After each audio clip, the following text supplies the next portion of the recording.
it was a pretty awesome moment to see both sides get around him, and pretty touching tribute. Yeah, I heard a saying during the week, it might have been Kenny, said rugby league's like an inbred family. We're always fighting with each other and having a go at each other. But as soon as someone turns on one of ours or one of ours are in need, then we circle the wagons and go into battle. And to see what South and the Broncos did was something special. It's Origin week, Steve. Can the Blues wrap it up this week? What else have we got today? Mate, we talk about a couple of upsets from the weekend, especially your blue and gold Parramatta Eels getting the win. Yeah, it's always a good win, and we can't go on a sports podcast and not mention the mighty Socceroos yesterday too. What a performance against the odds, mate! Unbelievable. Still, shaking my head, just can't believe it. But fantastic result. All right, let's get to the main game, which is the footy. Origin. Is it just me, or has it been a bit quiet in Origin world? It's just talking a bit about injury updates and it's the same old, but there hasn't been too much hype around it, has there? No, it's been very quiet this time around. I don't know whether it's because it's down at the MCG or both the teams are a little bit too cautious about giving the other one fuel.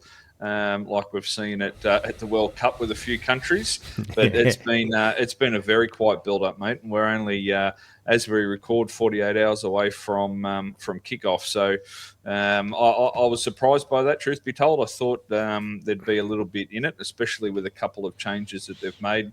The Payne Haas as an example, coming into the side, and obviously Reece Walsh for Melbourne, but it all revolves around the injuries. Moses and then Casey McLean as well has really been the only news we've heard from either camp. Yeah, exactly. Hopefully that's no news is good news for the Blues, but I saw Moses interviewed today, and he's saying, I've been good the whole time. It's never been a problem. It's kind of given me some confidence, because as much as we weren't fantastic, we've got a really good record with him in the team. And last time these two played in the halves together in Origin, we won it quite comfortably. I think it was 18-6 in the end. So provided we hang on to the ball, we should be good. Yeah, that's the big one, obviously, for New South Wales, will be the opening 20 minutes. So I still think there'll be some tinkering with the starting pack. I don't think they're going to go with that. We'll obviously wait and see, but I can see a few changes coming to that starting pack just to try to make sure that we get off to the best possible start. This first 20 minutes is going to be monstrous for New South Wales. We've missed the jump consistently over the last couple of years, and it's always seemed to be playing catch-up football, which is very hard to do in Origin at the best of times. And then obviously with the Melbourne weather, even if it isn't raining, it'll be a little bit dewy. There'll be a little bit of moisture on the grass. So trying to play catch-up footy will be really difficult. So they've really got to get off to a good start.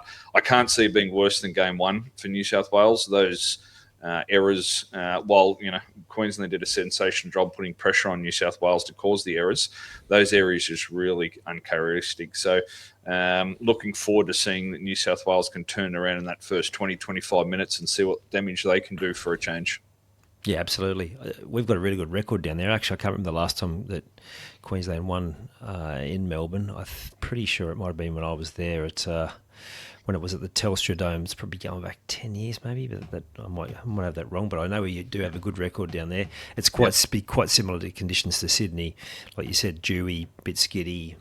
We just got to score early and then shut it down, I think. I think you're right. They'll change the starting lineup, get a bit more mobility in there at the start. What do you think on the changes? To me, it's losing Case McLean is obviously not ideal, but Kohler goes on to his preferred position. And there's a bit of X factor with Mark. He offers plenty with the ball, particularly in the air. He is known for the odd error, though.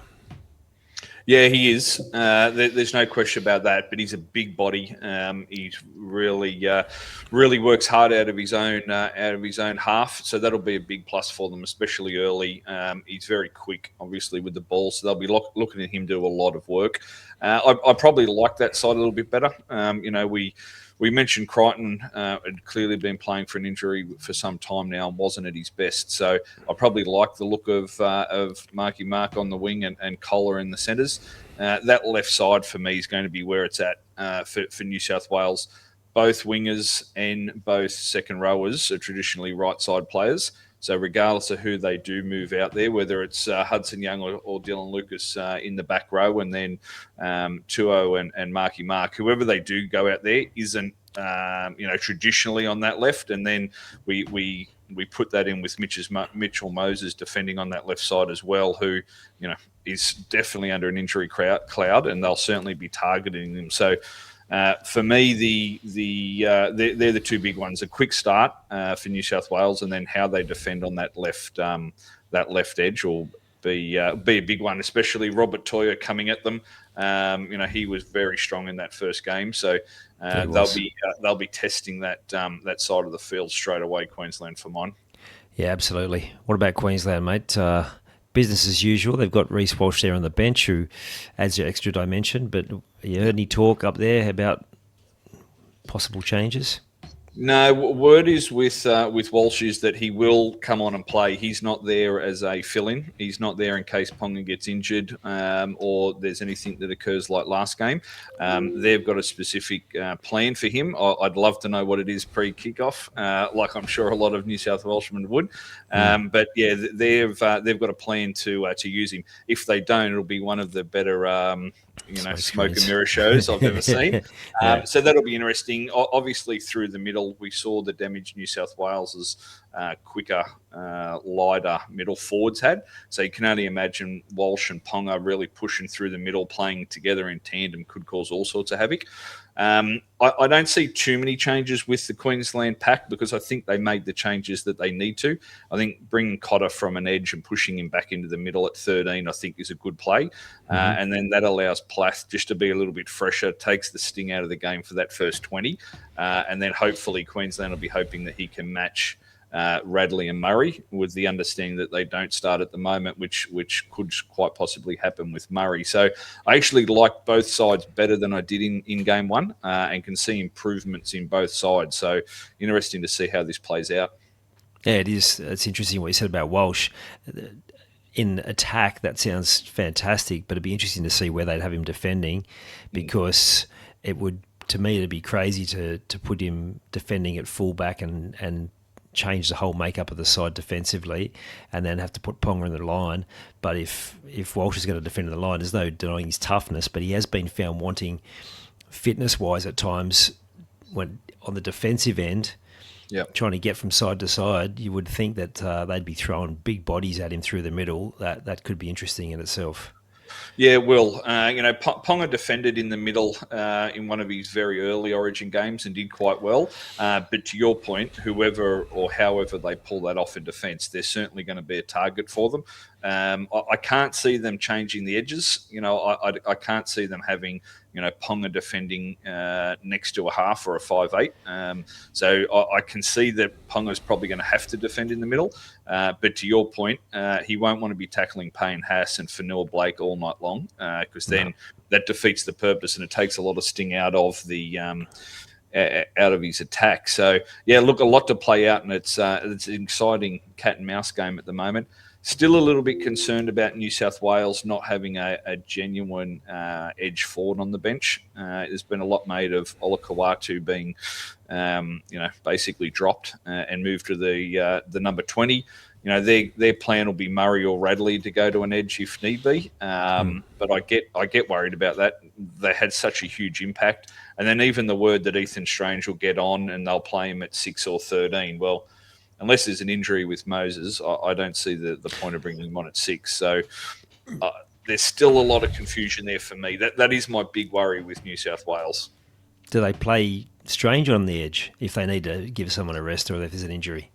Yeah, look, potentially that is only one in from how he's defending currently, and he is used to playing on that left side. So look, potentially, and he's certainly a big enough body. I do just get worried about it. Obviously, Hudson Young's the season campaigner. They're expecting 80 minutes out of him without injury. And then if we're led to believe the media, Ola Kawatu was dropped because of his effort areas and wasn't quite up to that 80 minutes. And Dylan Lucas plays big minutes for Newcastle. So they'll be expecting them to play 80, but Origin throws up a lot of curveballs, as we've seen time in, time out. So, yeah, look, potentially Ethan Strange could be one there that they use in a pinch, no question. He's certainly a big enough body, mate. Yeah, absolutely.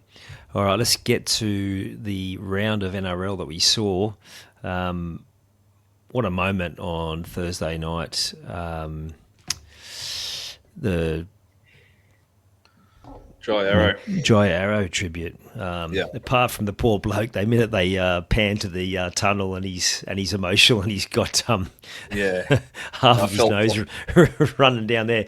He could see the funny side of it, but his poor missus just looked like she was struggling with the emotion of it, and she did not laugh with him. But it was a pretty awesome moment to see both sides get around him, and pretty touching tribute.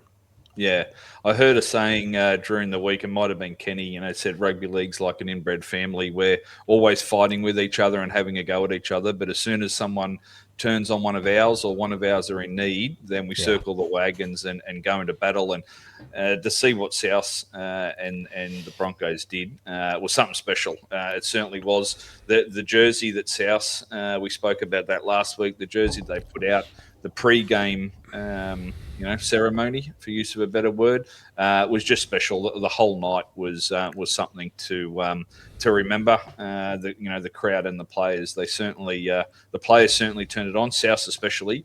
I thought that was Walker's best game for a number of years, and you could tell that there was a lot of emotion in the performance for him. Yeah, now he's usually an emotional fella, but what I noticed is just how calm he was. He obviously had a really clear goal that he wanted to do it for one of his really close mates. Yep. And he was all smiles before the game, and it was a really calm, measured, and just dominant performance with the ball. They looked like they were up for it. They obviously had plenty of motivation, but then there's one thing to be all fired up after the first 5-10 minutes, but emotion only goes so far. But they were there for the fight the whole time. Yep. How much was that South Sydney dominance, and how much was it just how bad the Broncos seemed to be going? Yeah. I think probably a little bit of both buckets. That was South's probably best performance all season without Latrell, and led by Walker, as you said. So I thought they were really strong and really good. But the Broncos are just right now, they don't have answers. Admittedly, they were missing some really key players. They weren't missing a lot of players. It wasn't the traditional 6-7 Origin players out for the Broncos this year. But the ones they were missing, with Haas and Carrigan especially, with Carrigan's injury, and then Staggs, just they were up against it from the get-go, and you could just feel it. The overwhelming, emotion of the night for South. They were just far too strong for them, and Broncos just don't have answers right now. It's one thing to say that they're getting their players back, but we've spoken about the uphill battle they've got with basically running out of time, running out of games to win. But yeah, Souths were simply too strong for them, mate. Yeah, well, too strong. Yeah, we've talked about this for a few weeks now. It does look like it's heading down that same path that a lot of Maguire's teams have gone after having success. Yes, they've had injuries, but they've still got an incredible lineup that they put out there each and every week. It's not even the fact that they're getting beaten. It's the manner in the losses. Like they're just not competing like they competed from the back end of from about the same point that we talked about 3 weeks ago for the rest of the year. They're just not in the fight, and it's quite staggering to see. Yeah, you're spot on, mate. And obviously there were some injuries. Reynolds had some, what they were calling cramps at the time, and then Ezra Mann basically couldn't pass the ball for the last 10, 15 minutes. The few of the old boys are starting to turn on a few of the players. There's a few calls for Ben Hunt not to continue to play on and for him to retire. So it's just everyone right now is just, I bet they feel like they're up against it everywhere they turn and there's no solutions for them. So, it doesn't get any easier for the draw they got. But they need to change something real quick. Obviously, Payne Haas won't be there next year, so that doesn't make it any easier for them going into next season. Because I think this one, as we predicted a couple of weeks ago, this season slipped by them, mate. Yeah, I think you're right. Alex Johnson just keeps scoring tries. He just has, like they said in the commentary, an uncanny knack of just being in the right place at the right time. His positioning game's so good. And he just knows his way to the line. That record's going to be quite significant once he retires, because he's still got a few years left of contract, with at least 2028 with the Chiefs. So it might be a fair target for people to track down by the time he's done. Yeah, couldn't agree more, mate.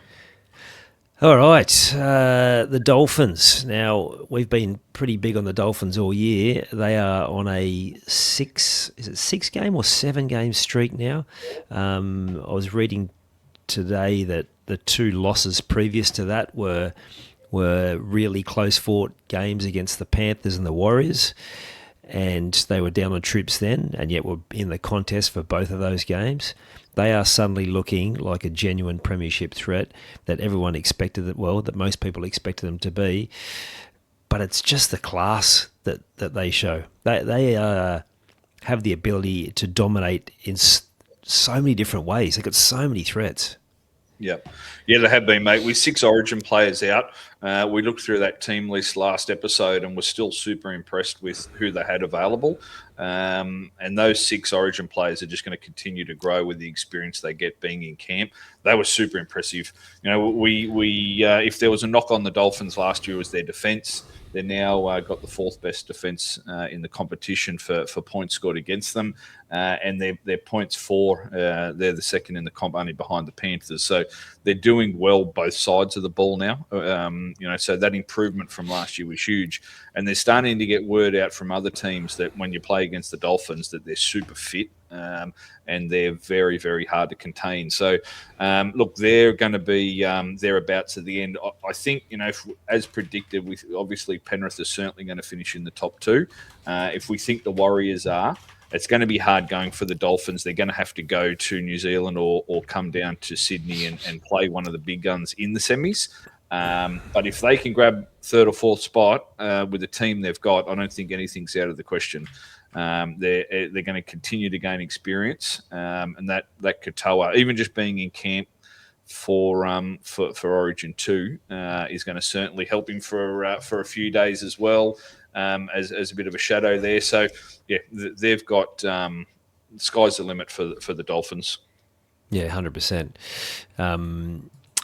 Just looking at the table, it is good to see, apart from the Panthers, who are there again, a host of teams that haven't featured for, not consistently anyway, for the last 5-10 years, and a top 4 with Warriors, Seagulls, and Dolphins at 2, 3, 4. It's refreshing. We've got the Knights in the 8 as well. It's a real changing of the guard, and even if you look at what's following on after that, we've got the Cowboys and the Tigers. Yeah, it's a whole new look, and I like it. It's what we want to see. We want now to believe that all of our teams are a possibility at the start of the year, and we're starting to see this actually play out. It's good.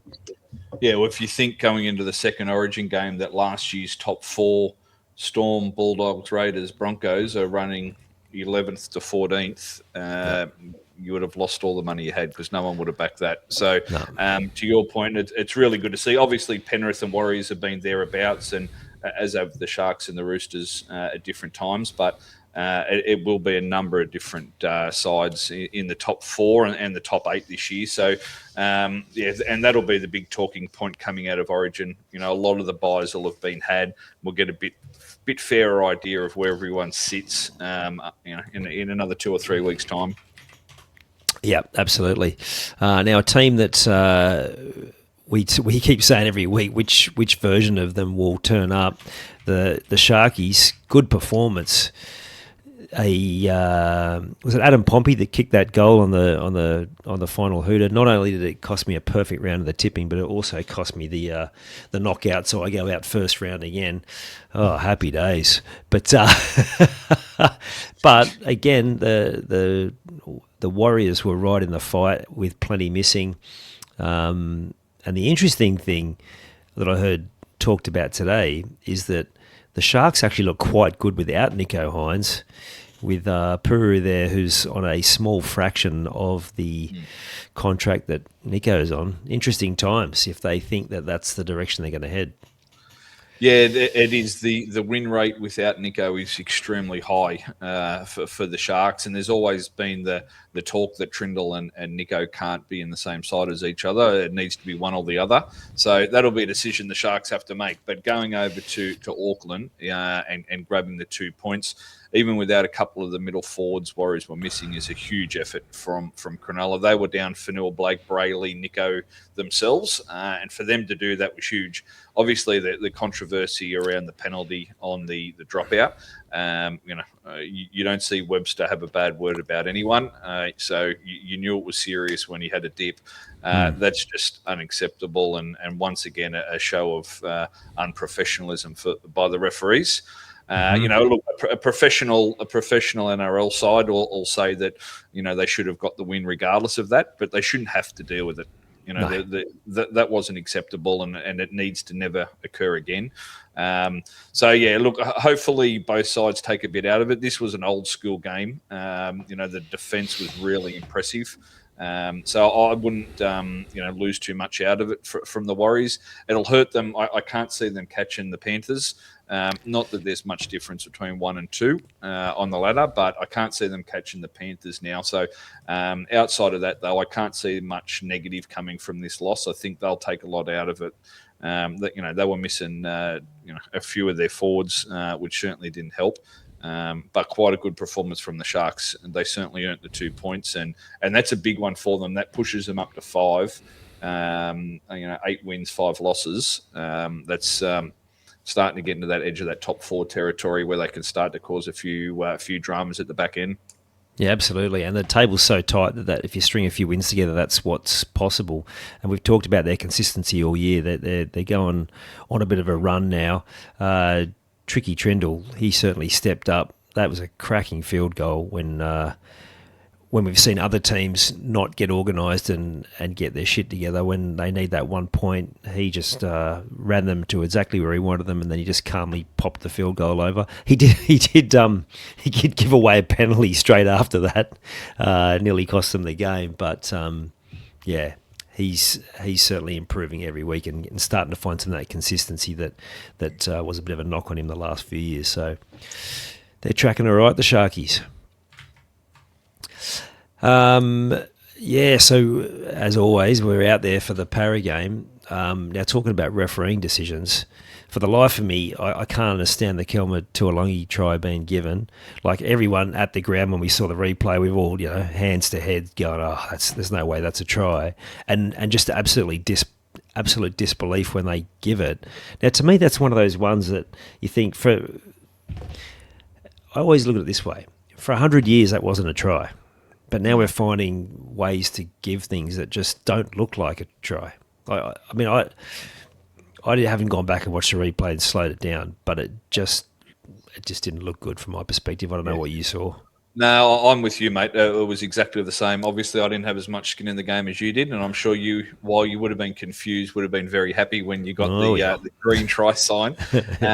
Look, for my mate, the video referee is what it is, mate. They go out of their way sometimes to find something not to give it a try, and then other times they go out of the way to find a reason to give it a try. So it's confusing, mate. It's Groundhog Day, right? So, for mine, I thought the better team won regardless.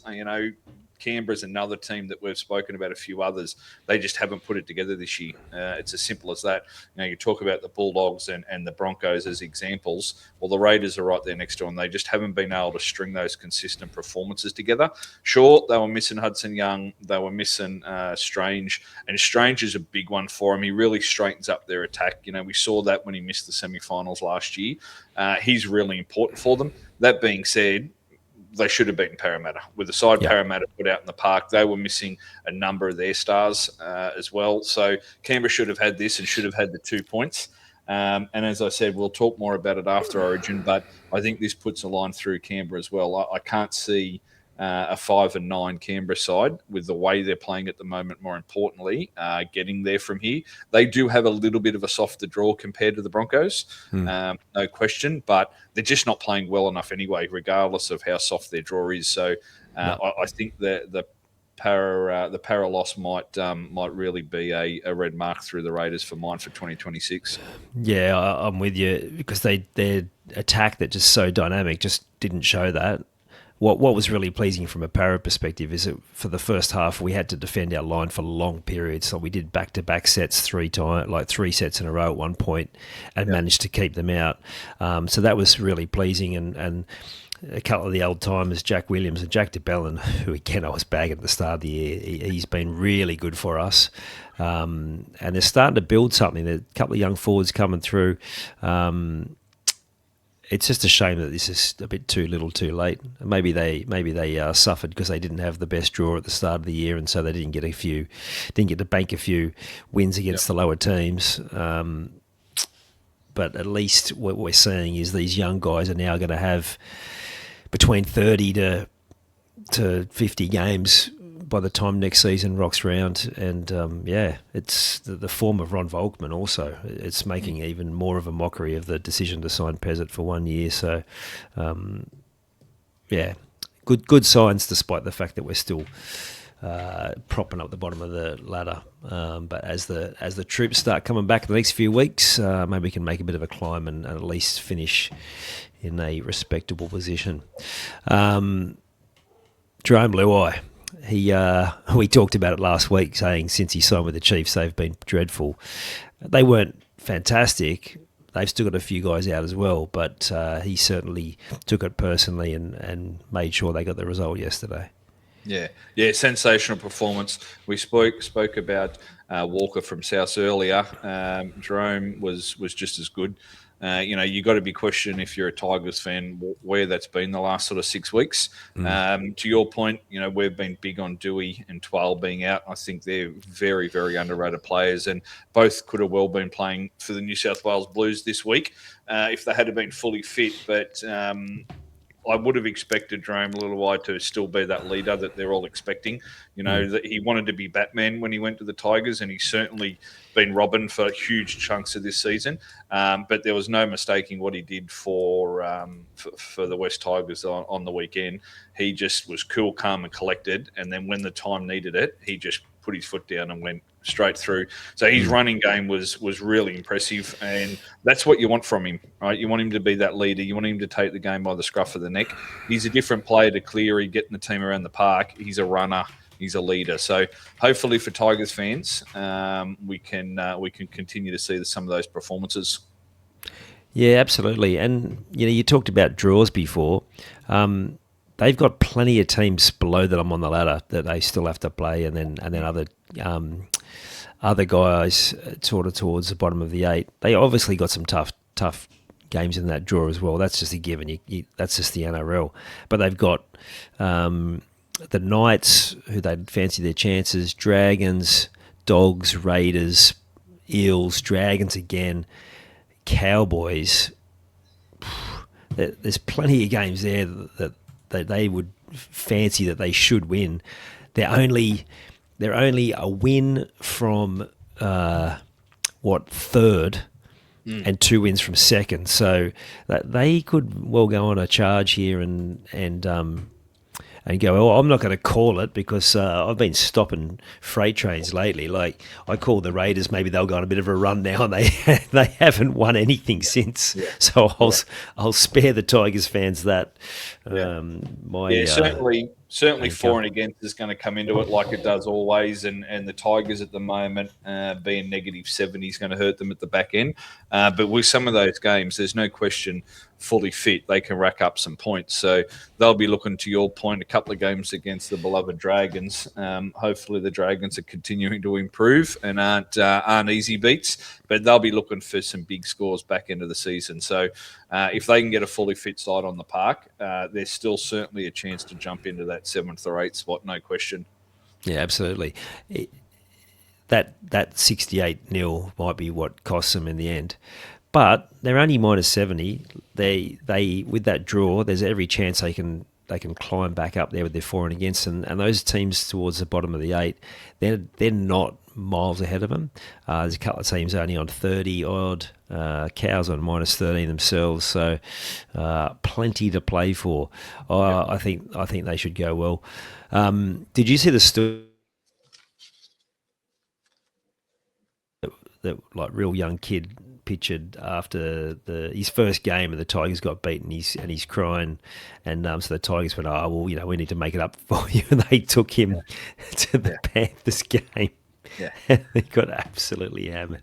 So this he ran onto the field with them and all, and they got absolutely annihilated. So apparently he grew up watching the Benji Marshall grand final win, and he thought that was how they played every week. That game was the first time they'd seen him lose. So yeah, poor fella. Big shout out to Keano Kidney in that game. The second week in a row now, he's been absolutely dynamic. He was up over 300 metres, and at one stage it looked like he'd gotten the Titans over the line with the way he played. But the Tigers showed plenty of grit, which had been missing in years gone by. So as good as Keano Kinney was, unfortunately for the Titans, it's another loss for them. Yeah, it is, but I think they're another team that's tracking in the right direction, because it's not a list you would expect to be going any better than they are. No. But they are improving, and there are different times during that game yesterday where you're like, oh, they're going to run away with this, and then only for them to take their foot off the pedal and for the Tigers to show a bit of class. So, that you would hope that they will be on the improve again next year. Power rankings, mate. What have we got? Power rankings. So obviously a split round with 6 teams, 7 teams on the bye, but Gagan's gone with the Panthers at 1. The Warriors have held on to 2nd, even though they had that tight loss to the Sharks. Manly 3. The Dolphins have jumped up into 4th after that impressive performance, and the Roosters round out 5th spot for the power rankings this week. Yeah, that's about right, but the Roosters are going to want to show something this week, or they will find themselves slipping out the back door, but that top 4 looks pretty well solidified there, not only on the table, but the power rankings as well. They are certainly form 4 teams at the moment. Yeah, spot on, mate. The Roosters have got a massive one, 5 versus 6 against the Sharks. It's Sunday afternoon, 6 p.m, so it's as long a game as rest period as possible for their 7 Origin stars. So I'd expect, in such a big and important game, that they'll all back up barring injury, and you would hope the same for the Sharks. For Neil Blake, he's obviously going to play decent minutes, but he's not going to be out there forever. So that should be an absolute ripping game next Sunday that I'm sure we'll talk about on Thursday's episode, mate. Yep, absolutely. We did hope to have Will here tonight. He's had some tech issues today, so we'll get him back next week. We got good feedback from the fans that they really liked that addition to the show, so we'll make sure we get him back next week. We've also got our first fan locked in for next week's preview show, so looking forward to that. Roosters fans, make sure you tune in, and we'll be back on Thursday to review what is hopefully a mighty win for the New South Wales Blues, and we'll have a bit of a look at the weekend's games as well. Yeah, good luck to the Blues fans. Yep, we'll need it.